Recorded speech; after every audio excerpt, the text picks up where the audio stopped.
नमस्कार, मैं अनीश कुमार।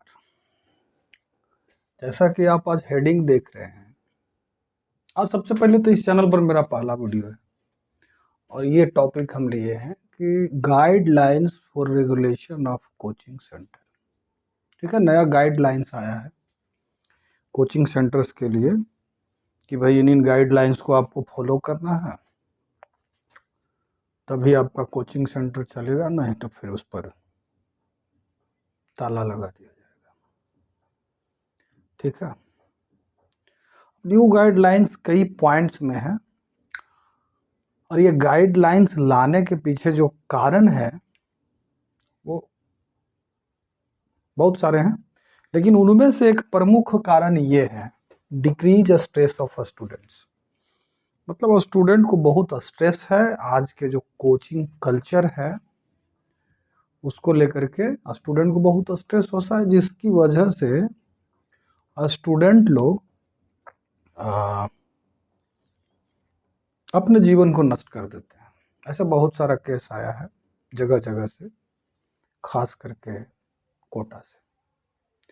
तो इसको लेकर के सरकार का शिक्षा मंत्री जी जो है नया गाइडलाइंस जारी किए हैं। एक तरह से समझिए कि नया कानून आ गया, इन कानून को आपको फॉलो करना है। ठीक है, अब गार्जियन जो है मतलब पेरेंट्स, मिक्स्ड रिएक्शन है, लेकिन ज्यादातर पेरेंट्स जो हैं जो नया कानून आया है उसके खिलाफ हैं और कुछ पेरेंट्स हैं जो इसके सपोर्ट में कि नहीं ये होना चाहिए।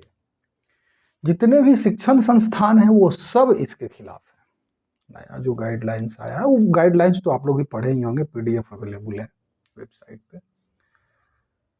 तो जितने भी शिक्षण संस्थान हैं, प्राइवेट शिक्षण संस्थान कहने का मतलब कोचिंग सेंटर है ना, वो सब इसके खिलाफ है।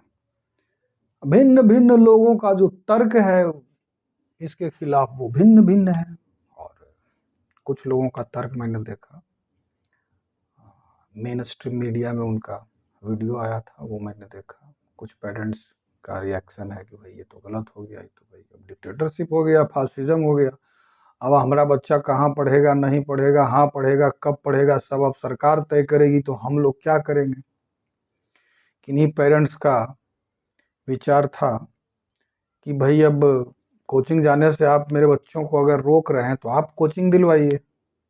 मेरे बच्चों को कोचिंग देने जाने से रोकने का मतलब है कि आप उसको इंजीनियर बनने से रोक रहे हैं, आप उसको डॉक्टर बनने से रोक रहे हैं, आप उसको कलेक्टर बनने से रोक रहे हैं, आप उसको और पता नहीं क्या क्या किस किन मतलब ज्ञान लेने से रोक रहे हैं। तो आप उसको आईएएस बना दीजिए, हम लोग कोचिंग में नहीं भेजेंगे, तुरंत उसको डायरेक्ट आईएएस बनाइए, उसको डायरेक्ट इंजीनियर बनाइए, उसको डायरेक्ट डॉक्टर बनाइए। मतलब भिन्न भिन्न पेरेंट्स का तर्क अलग अलग है, हम एक आध लोगों का यह तर्क बता रहे हैं। कोचिंग सेंटर्स का कहना है कि भाई ये तो फासिज्म हो गया, हम लोग टैक्स पेमेंट करते हैं, हम लोग जीएसटी देते हैं, हम लोग सालाना इतना रेवेन्यू जनरेट करके देते हैं सरकार को, फिर भी हमारे ऊपर ये रूल्स एंड रेगुलेशंस थोपे गए हैं, ये उचित नहीं है।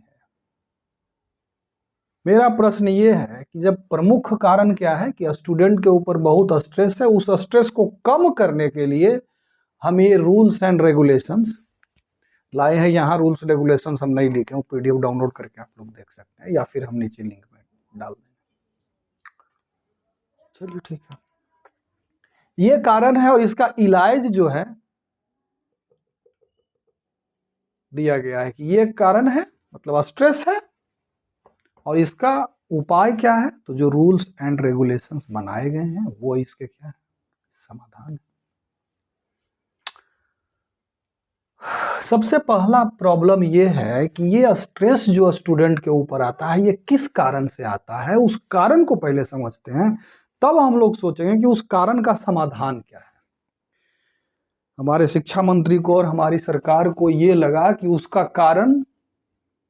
कारण क्या है कि जो शिक्षण संस्थान है, आज का जो कोचिंग कल्चर है, उसमें हफ्ता में 2 बार टेस्ट या हफ्ता में 1 बार टेस्ट और उसका रिजल्ट जारी करना, स्टूडेंट का छटनी करना कि भाई ये बैच है, बी बैच है, सी बैच है, डी बैच है, बैचेज में उसको डिवाइड करना, ठीक है, और डिवाइड करके तेज स्टूडेंट को एक बैच में रखना, कमजोर स्टूडेंट को एक बैच में रखना, मीडियम स्टूडेंट को एक बैच में रखना। इस तरह से डिवाइड करने के कारण उनके दिमाग पे स्ट्रेस पड़ता है। दूसरा कारण ये है कि भाई आप लोग बच्चों को ट्रैप कर लेते हैं, टोटल फीस पहले ही मतलब क्या उसको बोलते हैं एडवांस डिपॉजिट करवा लेते हैं, और उसके बाद एडवांस डिपॉजिट करवाने के बाद फिर अगर बच्चा को आगे चल के 1 महीने 2 महीने या 4 महीने के बाद अगर उनको लगता है कि नहीं हमसे तो नहीं हो पाएगा, तो ट्रैप हो जाते हैं, उनको भी रिटर्न नहीं होगा। तो इस कारण से बच्चों के ब्रेन पे स्ट्रेस पड़ता है। और भी उसमें बहुत सारे कारण दिए गए हैं, और उन यही कारण हम इसलिए बता रहे हैं कि ये समाधान में है, इसी के ऊपर रूल्स एंड रेगुलेशंस हैं कि भाई आप जब मन चाहे तब कोचिंग से निकल, इसको हम आगे डिस्कस करेंगे। लेकिन जो कानून आया है क्या बच्चों के स्ट्रेस को कम कर देगा? जो प्रमुख कारण है कानून लाने के पीछे कि बच्चों के ऊपर बहुत स्ट्रेस है भाई, टेंशन में रहता है बच्चा लोग। आप कोचिंग सेंटर में ये होता है मंथली वीकली टेस्ट होगा, उसके ऊपर 8-8 घंटा उसको क्लास लिया जाता है, उसके बाद फिर उसको असेसमेंट किया जाता है। स्टेटमेंट असेसमेंट जो होता है बच्चों का उसको पब्लिक कर दिया जाता है। पब्लिक करने का मतलब कोचिंग सेंटर में चिपका दिए कि भाई इसका इतना नंबर आया है, इसका इतना नंबर आया है, ये इस चीज़ में कमज़ोर है, इस तरह से। तो इससे बच्चों के ब्रेन पे बहुत प्रभाव पड़ता है और इसलिए बच्चों को स्ट्रेस होता है। तो हम लोग आज के वीडियो में सबसे पहले समझेंगे कि बच्चों को स्ट्रेस किस कारण से होता है और ये स्ट्रेस इस लेवल तक कैसे पहुंच जाता है कि बच्चे खुद को नष्ट कर लेते हैं। तो ये स्ट्रेस किस बात का होता होगा? देखिए, मैं भी 2005-06 में ट्यूशन्स पढ़ा था, कोचिंग में तो मैं नहीं गया, लेकिन फर्स्ट अटेम्प्ट हम 2005 में दिए थे एंट्रेंस एग्जाम का। उसमें हम 2-3 नंबर के चलते मेरा चुनाव नहीं हो पाया था फर्स्ट अटेम्प्ट में। हालांकि सेकेंड अटेम्प्ट में मेरा हुआ सिलेक्शन, लेकिन फर्स्ट अटेम्प्ट में नहीं हो पाया था। तो उस वक्त जो मैं महसूस कर रहा था, क्या स्ट्रेस था, क्या मन में ये चल रहा था, वो मैं उस आधार पे और कुछ बच्चे जो मेरे पास छोटा सा हम पढ़ाते हैं बच्चों को जो आते हैं पढ़ने के लिए, वो क्या बताते हैं उसके आधार पे हम कुछ कंक्लूजन्स निकालते हैं। और आप लोगों को इसके ऊपर कमेंट कर सकते हैं, इसके ऊपर अपना राय भी दे सकते हैं कि नहीं सर ये आप जो बता रहे हैं कि इसके कारण स्ट्रेस होता है, इसके कारण स्ट्रेस नहीं होता है। सबसे पहले अगर हम केस स्टडी करें तो कौन से बच्चे सुसाइड करते हैं? जो पुअर बैकग्राउंड से आते हैं, फाइनेंशियल मतलब फाइनेंशियली जो पुअर हैं, गरीब लोग हैं, गरीब पेरेंट्स हैं या गरीब बच्चे हैं जिनके माँ बाप कर्ज लेके या फिर जो भी मुश्किल से जमा पूंजी है उनके पास, वो लेकर के वो कोचिंग सेंटर में भेज देते हैं। चाहे वो कोचिंग सेंटर कोटा भेजे या दिल्ली भेजे या मुंबई भेजे या जहां भेजना है, अपने जीवन की जमा पूंजी अपने बच्चों के कोचिंग में लगा देते हैं। और एक दूसरे तरह के बच्चे जिनके माता पिता मीडियम बैकग्राउंड से आते हैं, मीडियम बैकग्राउंड कहने का मतलब वो सक्षम है, वो उतना पैसा दे सकते हैं, और एक जो कि अमीर रिच बैकग्राउंड से आते हैं, तो वो तो आसानी से पैसा दे सकते हैं। तो इस 3 कैटेगरी में अगर हम पेरेंट्स को या बच्चों को डिवाइड करें तो कौन से कैटेगरी वाले ज़्यादा सुसाइड करते हैं? तो ये पाया गया कि अगर ये हम रखें कि पुअर बैकग्राउंड, मीडियम, है ना, और एक रीच, तो आप लोग बताइए इसमें से कौन से बैकग्राउंड वाले बच्चे ज़्यादा सुसाइड करते हैं? ऑब्वियस सी बात है, इस बैकग्राउंड से जो आते हैं बच्चे उसमें ज़्यादा सुसाइड होता है। इस बैकग्राउंड से आते हैं जो बच्चे उसमें कम सुसाइड होता है। इसमें तो सुसाइड होता ही नहीं है, होता होगा इक्का दुक्का 0.0000001%। सुसाइड करने के पीछे का अगर हम कारण का पता करें तो कारण तो अब स्पष्ट हो रहा होगा कि क्यों बच्चे सुसाइड करते हैं। पहला कारण उसमें से आता है पेरेंट्स का एम्बिशंस, पेरेंट्स की महत्वाकांक्षा, पहला प्रमुख कारण ये आता है। और आप बच्चों से मिलेंगे जो कोचिंग सेंटर में पढ़ रहे हैं, उनसे पूछेंगे भाई क्या स्ट्रेस है, तो स्ट्रेस से भाई मम्मी पापा क्या सोचेंगे अगर हम ये कंपटीशन क्वालिफाई नहीं कर पाए। मम्मी पापा का सपना है कि बेटा हमारा इंजीनियर बने, बेटा हमारा डॉक्टर बने, तो उसको पूरा करना है। अब सबका दिमाग का लेवल या इंटेलिजेंसी लेवल या फिर समझने की क्षमता या फिर स्टूडेंट और टीचर के बीच का ट्यूनिंग अलग अलग होता है। एक स्टूडेंट का ट्यूनिंग अगर टीचर के साथ सही बैठ जाए तो वो स्टूडेंट सब समझने लगता है। अगर एक स्टूडेंट का ट्यूनिंग टीचर के साथ सही ना बैठे तो वो स्टूडेंट नहीं समझता। इसका मतलब ये नहीं कि स्टूडेंट पढ़ने में कमजोर है, इसका मतलब ये नहीं है कि स्टूडेंट पढ़ने में कमजोर है। तो कारण है पेरेंट्स का। पहला एक प्रमुख कारण जो मुझे दिखाई देता है वो है पेरेंट्स की महत्वाकांक्षा। अब गरीब बच्चे हैं, मुश्किल से वो उसका बच्चे का फीस पेरेंट्स जुटा पाते हैं, फिर उसको कोचिंग सेंटर भेजते हैं। अब कोचिंग सेंटर जा करके उसको पता चलता है कि यहाँ तो भाई बहुत सारे तेज तेज विद्यार्थी हैं और हमसे नहीं हो पाएगा, उनका नंबर वहां कम आ रहा है और हमसे ये नहीं हो पाएगा। ठीक है, अब वो बच्चा चाहेगा कि भाई छोड़ देते, नहीं हो पाएगा, हमसे नहीं होगा। तो पेरेंट्स का यहाँ से प्रेशर कि बेटा कर्ज लेकर के तुमको भेजा हूं, क्या कहेगा गांव वाला या क्या कहेंगे पड़ोसिया, बेटवा को भेजा था पढ़ने के लिए, कुछ नहीं किया, लौट करके आ गया। ये जो चीज है ये उसको लौटने नहीं देता है और वहां वो देख लेता है कि मुझसे ये ना हो पाएगा। अब एक बात आप बताइए कि वो बच्चा करे तो क्या करे। कोचिंग का प्रेशर अलग, ठीक है, वैसे कोचिंग का प्रेशर झेल लेगा अगर पेरेंट्स उसको सपोर्टिव होंगे, बेटा कोई बात नहीं। लेकिन अब पेरेंट्स भी ये बात कैसे बोले कि बेटा कोई बात नहीं, अपने जीवन का जमा पूंजी उसके फीस में लगा दी है, या फिर कहीं किसी सूदखोर से सूद पर पैसा ले करके वो बच्चे को भेजे हैं कोटा पढ़ने के लिए। तो पेरेंट्स ये बोले भी तो कैसे बोले। बच्चा 10th 11th तक ये समझ जाता है कि पापा हमको कैसे करके भेजे हैं या मम्मी हमको किस तरह से भेजी है पढ़ने के लिए। तो सबसे प्रमुख कारण है एम्बिशंस।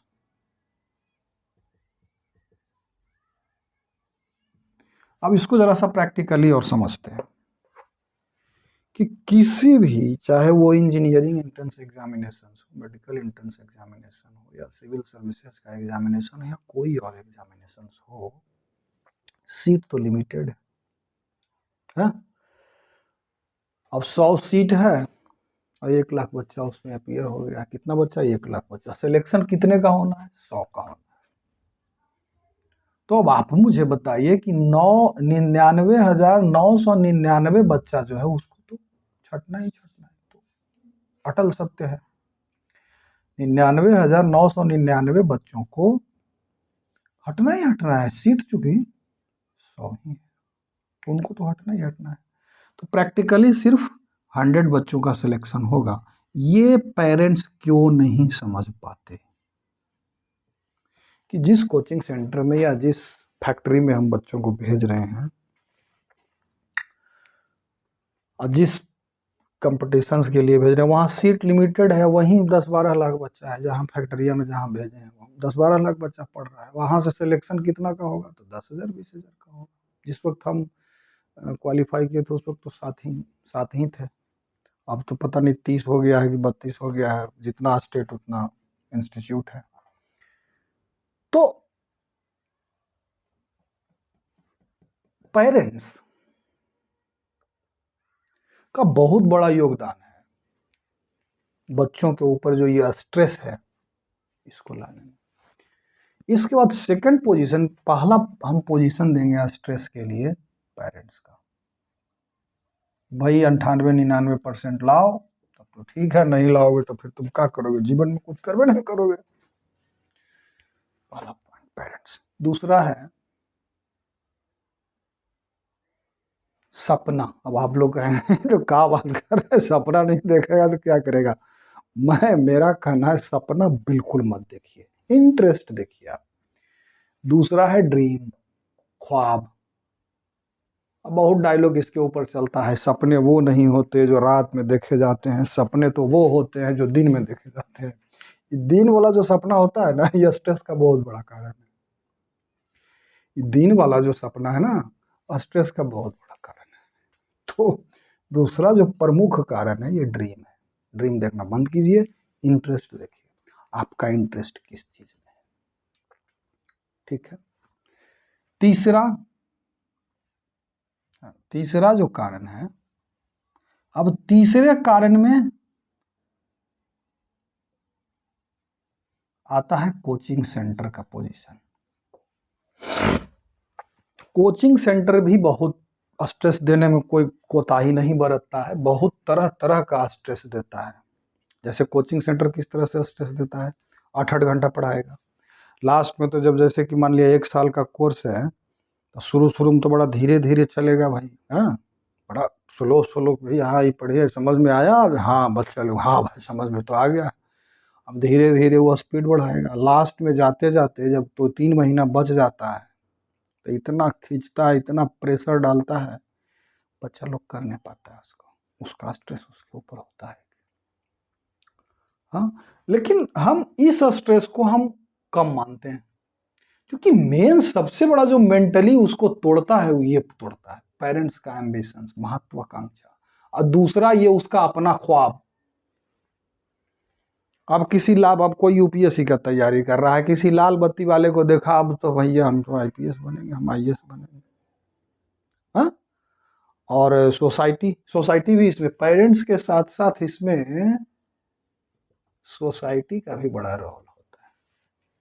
सोसाइटी भी भाई, फलाना बेटवा तो बन गया भाई, कलेक्टर बन गया है, अब आपका बेटवा क्या कर रहा है, हमारा बेटवा तैयारी कर रहा है कलेक्टर ये का, वो भी करेगा भाई।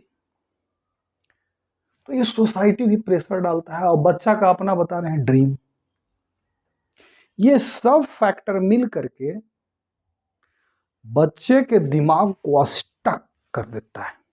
तो घोड़ा देखें, घोड़वा को क्या करता है कि वो ऐसे लगा देता है कि सीधा देखो, इधर उधर नहीं देखना है कि इधर उधर कूद जाएगा, सीधा देखो और सीधे चलते रहो। ठीक है, वही हाल बच्चों का होता है। वो ड्रीम देखा, पेरेंट्स का महत्वाकांक्षा हुआ।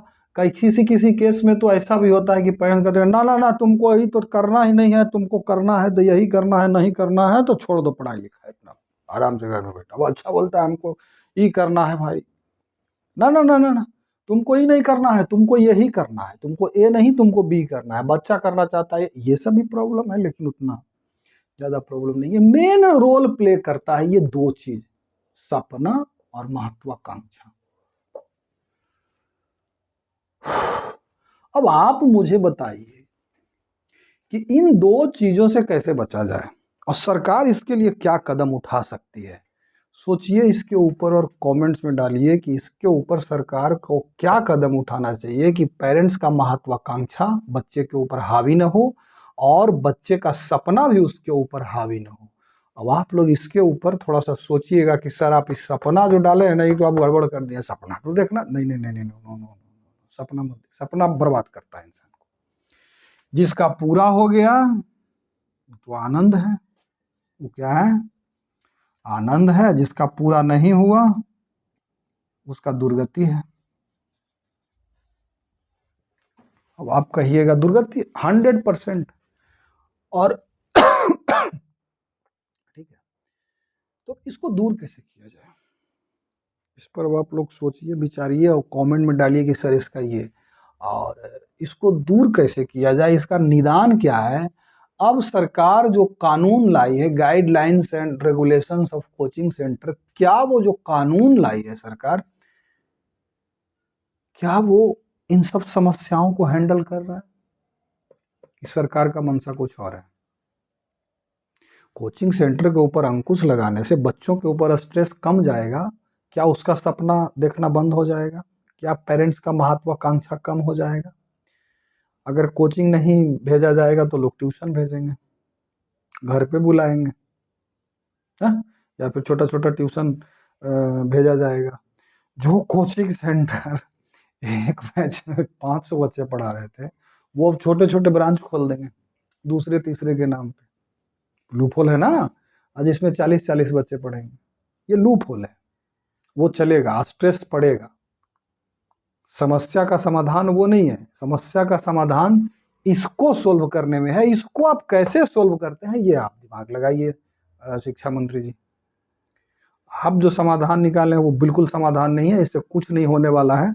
और इससे क्या होगा, बच्चों के ऊपर और स्ट्रेस बढ़ेगा। क्यों स्ट्रेस बढ़ेगा, ये हम अपने नेक्स्ट वीडियो में आपको बताएंगे। ये पार्ट 1 है, नेक्स्ट पार्ट 2 इस पर कमेंट कीजिए, इसको आप समझिए और कमेंट्स कीजिए आपका क्या राय है कि इस दो जो प्रॉब्लम है, मेन प्रॉब्लम यही है, इस दोनों को कैसे डील किया जाए। ठीक है, नेक्स्ट वीडियो में हम इसके समाधान पर विचार करेंगे, और क्या वो समाधान सरकार के द्वारा निकाले गए समाधान से मैच करेगा कि नहीं करेगा, इसके ऊपर हम लोग विचार करेंगे। चलिए धन्यवाद, चलिए बाय बाय।